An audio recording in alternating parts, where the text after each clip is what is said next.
So, mayong hapon mga brad. For today's video, wala sa tayo lakaw, no? Wala sa tayo mga lag-lag na ito nga video. Kay akong i-share sa inyo ang atong project alindog nga motor, which is akong Honda Dream C100. So, na-upload ko naman ni sa Reels na to sa atong page. Kunya karon mo na ni time nga ako nang i-share sa inyo ang iyang history o unsa siya sa una up to the present date. So, for context lang mga brad, ang atong motor kay 1996 pa na siya. 1996 na model, 1997 acquired ata. So, dili ko sure, no? So, up to this date, kuha na siya, 27 to 28 years old na siya. Mag-walk pa sa kuag, 5 ka tuig. So, mo ni siya sa una mga brad, ang Honda Dream. So, ipakita na ko sa inyong picture. Tada, mo ni siya. So, kani nga time kay 2010 ata ni. Di ko sure ha. O kung sa pala nga tuigan nga motor. So, nga pag-picture. Mo ni iyang itsura sa una. Unya kanipod nga time mga brad, dili na ni siya in running condition, in good running condition. Unya nasuaban na lang namo nga mo na ni ang iyang chassis. So mo ni siya. So makita ninyo mga brad tungod sa iyang kadaan na gyud nga kuana nga laspag na ang sulod sa iyang kuan, sa iyang chassis. So kuya man ni siya mga brad kay ang iyang chassis mo na po siya kumbaga ang murag sumpay siya sa cover sa motor. So kumbaga makita ninyo ni iyang likod, dito siya yung likod. Mo na siya murag kuan, sumpay ni siya sa kuan, likod sa motor pod. Mo to no, dagan na siya mga buak. So makita ninyo nga dagan na siya mga buak. So dako gini siya nga trabaho ani nga tayo mga brad. Unya may gani kay na ako'y nakailang mo fabricate, so nahatagan niya og panahon pod nga kuan i-restore ang chassis sa motor.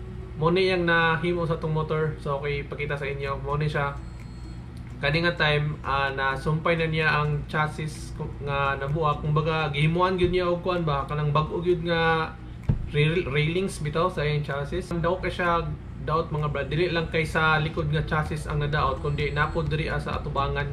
So ipakita po na ko sa inyo. Mo ni siya sa ilalom, diri dapit sa may center stand.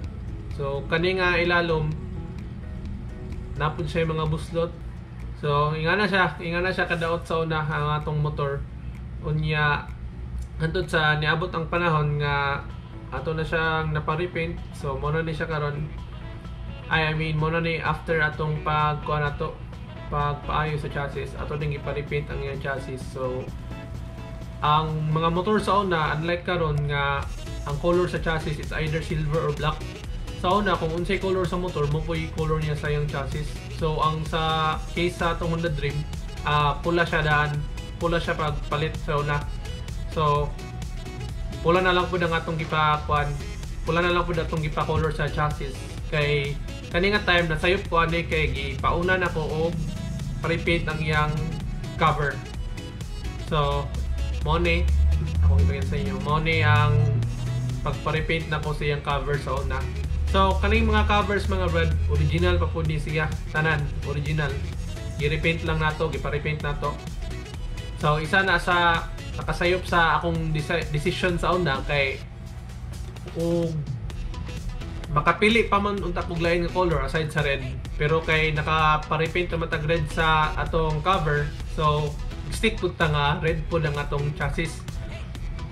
So mo to siya na after such time medyo ni barog-barog na siya gamay. So after ato ingani na yung itsura.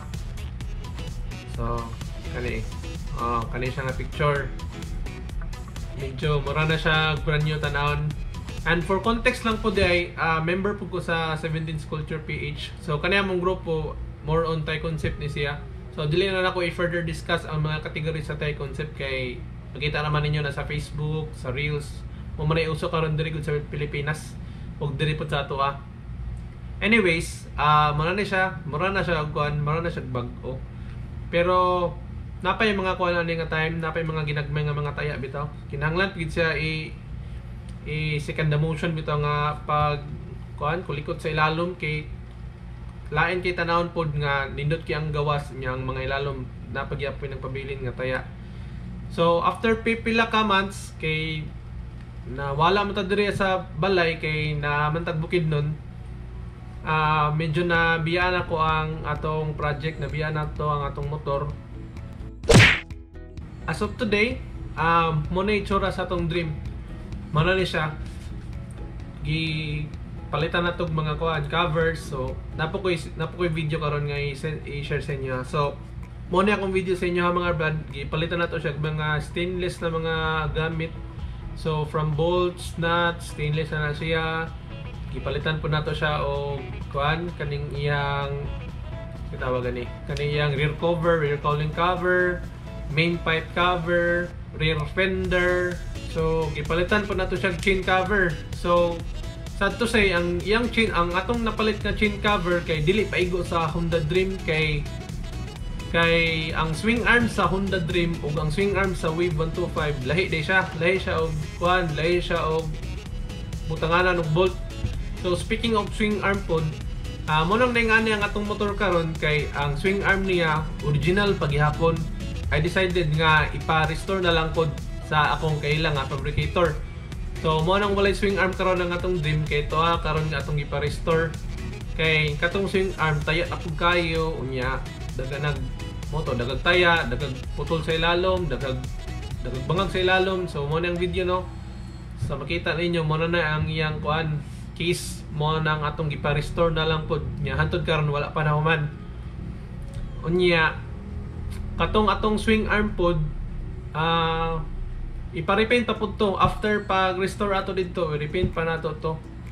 Unya kaning mga parts nga nakatanggal sa atong Dream karon, kaning mga footrest, kaning brake panel, ato po ni siyang i-repaint pod. Nakabaklas na ni siya tanan kaning sa rear mismo nga mga parts nakabaklas na siya.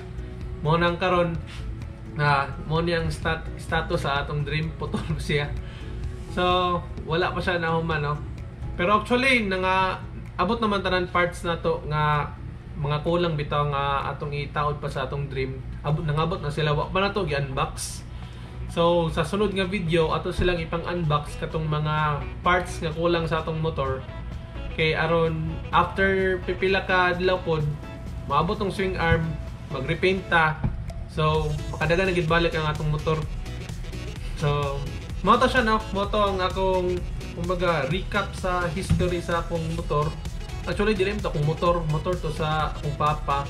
September po to siya gipalit. So mag 28 na gid siya karon kay September man ta karon. Anyways, mura to tong video karon no. Ako lang i-share sa inyo ang backstory sa akong Dream, yung pesa nga mga nangabot. Unya hopefully ma-restore na to ni 100% kay as of today need of finance lagi po kay wala tay kwarta dili ta maka-proceed sa atong mga gusto nga mapalit or himuon sa atong motor. So nagagadagod po ta sa finance nato. Mao lang sa karon mga brad, ako lang i-share sa inyo ang akong project alindog nga motor. So ride safe sa tanan ng biyahe. Peace out.